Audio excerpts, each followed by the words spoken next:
तो आज हम पढ़ेंगे साइंस का ग्रीन हाउस प्रभाव। तो हम देखेंगे ग्रीन हाउस प्रभाव क्या है।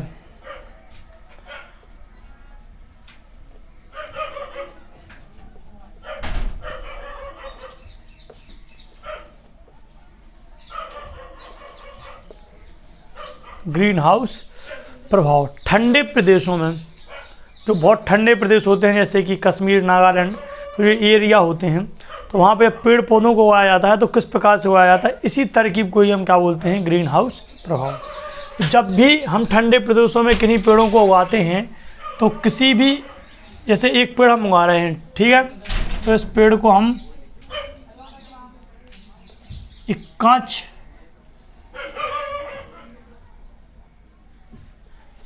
के घर के अंदर पैक कर देंगे, ठीक है। तो जब हम इस पेड़ को कांच के घर के अंदर पैक कर देंगे तो जो हमारे यहाँ से सूरज होगा, तो जो भी ठंडे प्रदेश होते हैं वो ऐसे क्षेत्र होते हैं जहाँ पर सूर्य की रोशनी बहुत कम जाती है, इसीलिए वो कैसे क्षेत्र होते हैं, ठंडे। तो जो भी ठंडे प्रदेश होंगे वहाँ पर सूर्य की रोशनी क्या होगी, कम जाएगी, ठीक है। तो ये रहा हमारा ऐसे सूरज, ठीक है। तो इसकी जो रोशनी आती है, जो इसकी किरणें आती हैं, तो ये बहुत कम होती हैं, ठीक है। तो अब ऐसी स्थिति में देखो, पेड़ों का सबसे जो प्रकाश संश्लेषण की प्रक्रिया होती है, प्रकाश होता है, वो पेड़ के लिए किसका कार्य कहता है, भोजन का कार्य कहता है, ठीक है। तो ये एक महत्वपूर्ण अंग होता है जो किसी पेड़ को विकास में एक महत्वपूर्ण भूमिका निभाता है। तो इस पेड़ को जो सूर्य होगा वो बहुत कम मिलेगा, क्योंकि इसकी अवस्थिति, जो ठंडे प्रदेश है उनकी अवस्थिति उस क्षेत्र में है जहाँ पर सूर्य की रोशनी बहुत कम जाती है। जैसे ये हमारी क्या है, पृथ्वी है, तो जो सूरज होगा हमारा, तो उसकी जो रोशनी होगी तो इन दो रेखाओं के बीच में अधिक होगी, ठीक है। और जो सर्दी वाले क्षेत्र होंगे जहाँ पर इन क्षेत्रों में सूर्य की रोशनी थोड़ी कम जाएगी, ठीक है। तो यहाँ पे अब पेड़ लगाने की तरकीब क्या होगी, ठीक है। तो यहाँ पे पेड़ लगाने की तरकीब ये होती है कि किसी घरनुमा, किसी कांच के घर को, एक पेड़ को कांच के घर से ढक दिया जाता है।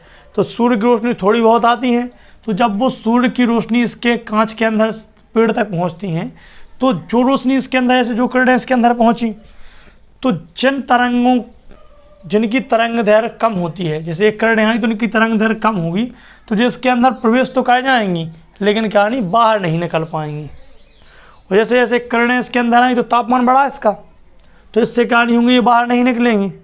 और जब ये बाहर नहीं निकलेंगी तो क्या होगा, पेड़ को एक तापमान मिल जाएगा, तो वो पेड़ हो जाएगा। इसी प्रकार की प्रक्रिया होती है हमारी पृथ्वी के साथ, ठीक है। ये हम समझ सकते हैं कि जब सूर्य की किरणें पृथ्वी पर आती हैं तो जो ठंडे प्रदेश होते हैं वहाँ पर क्या होता है, कांच के घर होते हैं, वहाँ पर पेड़ लगे होते हैं, वहाँ पे हमें पेड़ करने होते हैं। जब वो किरणें आती हैं तो जिन किरणों की तरंग दैर्घ्य कम होती है वो कांच के अंदर प्रवेश तो कर जाती हैं लेकिन बाहर नहीं निकल पाती हैं। इससे वो एक नियत ताप प्राप्त कर लेती है जिससे कि पेड़ सर्वाइव कर पाता है, ठीक है। यही प्रक्रिया होती है सेम काहे के विषय में, पृथ्वी के विषय में, जिसे हम क्या बोलते हैं, ग्लोबल वार्मिंग। जैसे जो हमारी पृथ्वी है,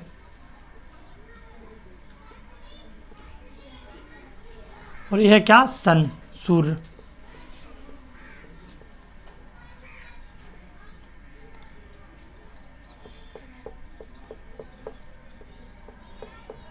तो ये जब सूर्य की किरणें पृथ्वी के अंदर प्रवेश करती हैं,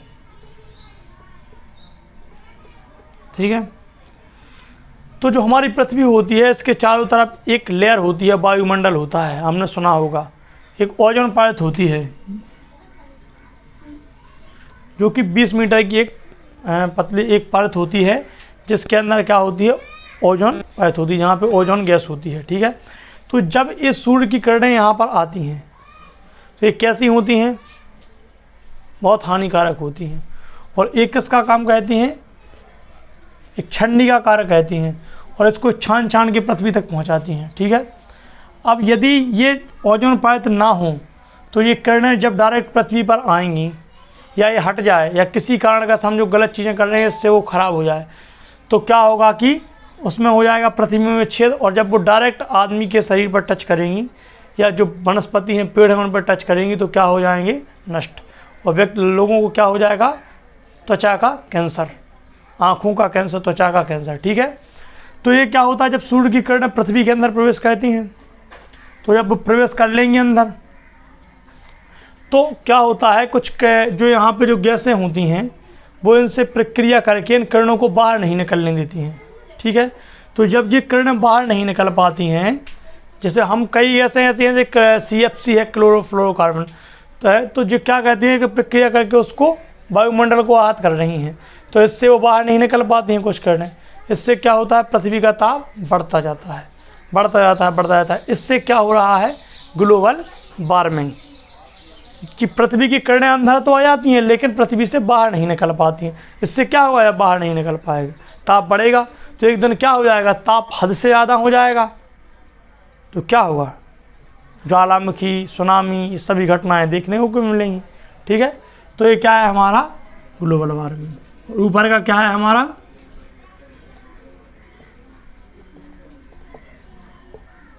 ग्रीन हाउस प्रभाव।